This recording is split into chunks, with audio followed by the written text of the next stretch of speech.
انہوں نے رسول اللہ صلی اللہ علیہ وسلم کو یہ ارشاد فرماتے ہوئے سنا کہ جب ایک بندہ مسلمان ہو جائے اور اس کا اسلام عمدہ ہو، یقین اور خلوص کے ساتھ ہو، تو اللہ اس کی گناہ کو جو اس نے اس اسلام لانے سے پہلے کیا معاف فرما دیتا ہے، اور اب اس کے بعد کے لیے بدلہ شروع ہو جاتا ہے، یعنی ایک نیکی کے بدلے 10 گنا سے لے کر 100 گنا تک ثواب، اور ایک برائی کا اسی برائی کے مطابق بدلہ دیا جاتا ہے، مگر یہ کہ اللہ تعالیٰ اس برائی سے بھی معاف کرے اور اسے بھی معاف فرما دے، یہ بھی اس کے لیے آسان ہے۔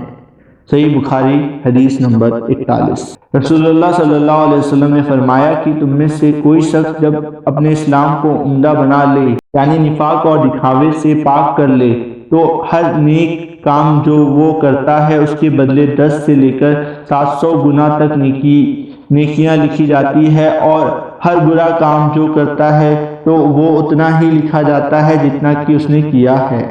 صحیح بخاری حدیث نمبر 43۔ رسول اللہ صلی اللہ علیہ وسلم ایک دن ان کے پاس آئے، اس وقت ایک عورت میرے پاس بیٹھی تھی۔ آپ نے پوچھا یہ کون ہے؟ میں نے کہا فلاں عورت، اور اس کی نماز کے اشتیاق اور پابندی کا ذکر کیا۔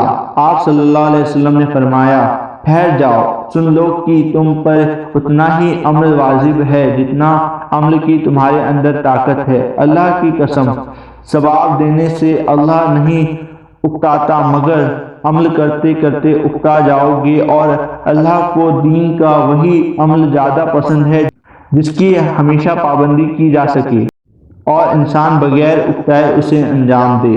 صحیح بخاری حدیث نمبر 45۔ آپ صلی اللہ علیہ وسلم نے فرمایا جس شخص نے لا الہ الا اللہ کہہ لیا اور اس کے دل میں جو برابر بھی ایمان ہے، تو وہ ایک نہ ایک دن دوزخ سے ضرور نکلے گا، اور دوزخ سے وہ شخص بھی ضرور نکلے گا جس نے کلمہ پڑھا اور اس کے دل میں گیہوں کے دانے برابر خیر ہے، اور دوزخ سے وہ بھی نکلے گا جس نے کلمہ پڑھا اور اس کے دل میں ایک ذرہ برابر بھی خیر ہے۔ ابو عبداللہ امام بخاری رضی اللہ تعالیٰ عنہ فرماتے ہیں کہ ابان سے روایت قتادہ وابستہ انس رضی اللہ تعالیٰ عنہ رسول اللہ صلی اللہ علیہ وسلم خیر کی جگہ ایمان کا لفظ نقل کیا ہے۔ صحیح بخاری حدیث نمبر 44۔ ایک یہودی نے ان سے کہا کہ اے امیر المومنین، تمہاری کتاب قرآن مجید میں ایک آیت ہے جسے تم پڑھتے ہو، اگر وہ ہم یہودیوں پر نازل ہوتی تو ہم اس کے نزول کے دن کو دن عید بنا لیتے۔ آپ نے پوچھا وہ کون سی آیت ہے؟ اس نے جواب دیا سورہ المیاد کی یہ آیت کی آج میں نے تمہارے دین کو مکمل کر دیا اور اپنی نعمت تم پر تمام کر دی اور تمہارے لیے دین اسلام پسند کیا۔ عمر رضی اللہ تعالیٰ عنہ فرماتے ہیں کہ ہم اس دن اور اس مقام کو خوب جانتے ہیں جب یہ آیت رسول اللہ صلی اللہ علیہ وسلم پر نازل ہوئی۔ اس وقت آپ صلی اللہ علیہ وسلم عرفات میں جمعہ کے دن کھڑے ہوئے تھے۔ صحیح بخاری حدیث نمبر 45۔ نجد والوں میں ایک شخص نبی کریم صلی اللہ علیہ وسلم کے پاس آیا، صرف پریشان یعنی بال بکھرے ہوئے تھے۔ ہم اس کی آواز کی بھنبھناہٹ سنتے تھے اور ہم سمجھ نہیں پا رہے تھے کہ وہ کیا کہہ رہا ہے، یہاں تک کہ وہ نزدیک آن پہنچا۔ جب معلوم ہوا کہ وہ اسلام کے بارے میں پوچھ رہا ہے، نبی کریم صلی اللہ علیہ وسلم نے فرمایا کہ اسلام دن رات میں 5 نمازیں پڑھنا ہے۔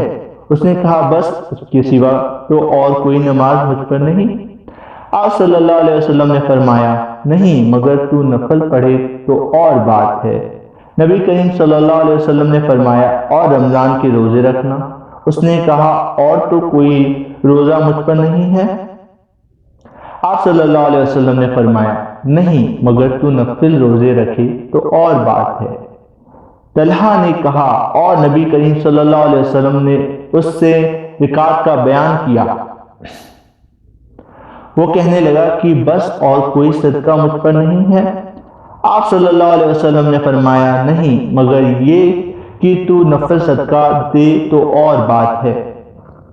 راوی نے کہا پھر وہ شخص پیٹھ موڑ کر چلا اس طرح کہتا جاتا قسم اللہ کی میں نہ اس سے بڑھاؤں گا نہ گھٹاؤں گا۔ نبی کریم صلی اللہ علیہ وسلم نے فرمایا اگر یہ سچا ہے تو اپنی مراد کو پہنچ گیا۔ صحیح بخاری حدیث نمبر 46۔ نبی کریم صلی اللہ علیہ وسلم نے فرمایا جو کوئی ایمان اور احتساب کے ساتھ اپنی زندگی کا جائزہ لیتے ہوئے کسی مسلمان کے جنازے کے ساتھ جائے اور نماز اور دفن سے فارغ ہونے تک اس کے ساتھ رہے تو وہ 2 قرات ثواب لے کر لوٹے گا۔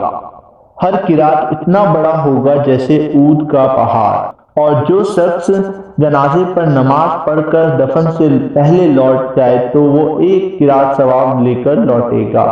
روح کے ساتھ اس حدیث کو عثمان معاذن نے بھی روایت کیا ہے۔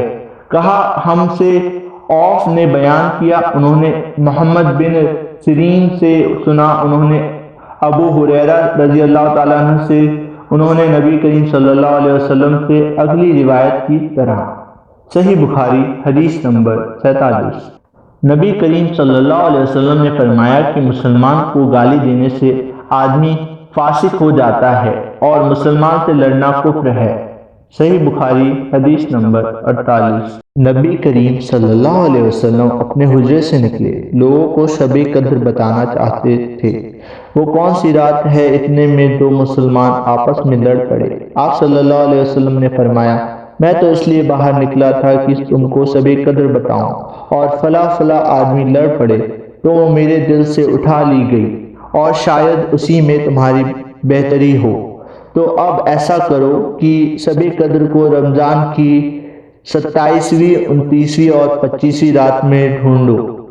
صحیح بخاری حدیث نمبر 49۔ ایک دن نبی کریم صلی اللہ علیہ وسلم لوگوں میں تشریف فرما تھے کہ آپ کے پاس ایک شخص آیا اور پوچھنے لگا کہ ایمان کسے کہتے ہیں؟ آپ صلی اللہ علیہ وسلم نے فرمایا کہ ایمان یہ ہے کہ تم اللہ پاک کے وجود اور اس کی یکتائی پر ایمان لاؤ، اور اس کے فرشتوں کے وجود پر، اور اس اللہ کی ملاقات کے حق ہونے پر، اور اس کے رسولوں کے حق ہونے پر، اور مرنے کے بعد دوبارہ اٹھانے پر ایمان لاؤ۔ پھر اس نے پوچھا کہ اسلام کیا ہے؟ آپ صلی اللہ علیہ وسلم نے پھر جواب دیا کہ اسلام یہ ہے کہ تم خالص اللہ کی عبادت کرو اور اس کے ساتھ کسی کو شریک نہ بناؤ، اور نماز قائم کرو اور زکوٰۃ ادا کرو اور رمضان کے روزے رکھو۔ پھر اس نے احسان کے متعلق پوچھا۔ آپ صلی اللہ علیہ وسلم نے فرمایا احسان یہ کہ تم اللہ کی عبادت اس طرح کرو مانو تم اسے دیکھ رہے ہو، اگر یہ درجہ نہ حاصل ہو تو پھر یہ تو سمجھو کہ وہ تم کو دیکھ رہا ہے۔ پھر اس نے پوچھا کہ قیامت کب آئے گی؟ آپ صلی اللہ علیہ وسلم نے فرمایا کہ اس کے بارے میں جواب دینے والا پوچھنے والے سے کچھ زیادہ نہیں جانتا، البتہ میں تمہیں اس کی نشانیاں بتا سکتا ہوں۔ وہ یہ ہے کہ جب لونڈی اپنے مالک کو جنے گی اور سیاہ اونٹ کے چرانے والے لوگ ترقی کرتے کرتے مکانوں کی تعمیر میں ایک دوسرے سے بازی لے جانے کی کوشش کریں گے۔ یاد رکھو قیامت کا علم ان 5 چیزوں میں ہے جن کو اللہ کے سوا کوئی نہیں جانتا۔ پھر آپ نے یہ آیت پڑھی کہ اللہ ہی کو قیامت کا علم ہے کہ وہ کب ہوگی، آخری آیت تک پہنچے۔ پھر وہ پوچھنے والا پیٹھ پھیر کر جانے لگا۔ آپ صلی اللہ علیہ وسلم نے فرمایا کہ اسے واپس بلا کر لاؤ۔ لوگ دوڑ پڑے مگر وہ کہیں نظر نہیں آیا۔ آپ صلی اللہ علیہ وسلم نے فرمایا کہ وہ جبرائیل علیہ السلام تھے جو لوگوں کو ان کا دین سکھانے آئے تھے۔ ابو عبداللہ امام بخاری فرماتے ہیں کہ نبی کریم صلی اللہ علیہ وسلم نے ان تمام باتوں کو ایمان ہی قرار دیا ہے۔ صحیح بخاری حدیث نمبر 50۔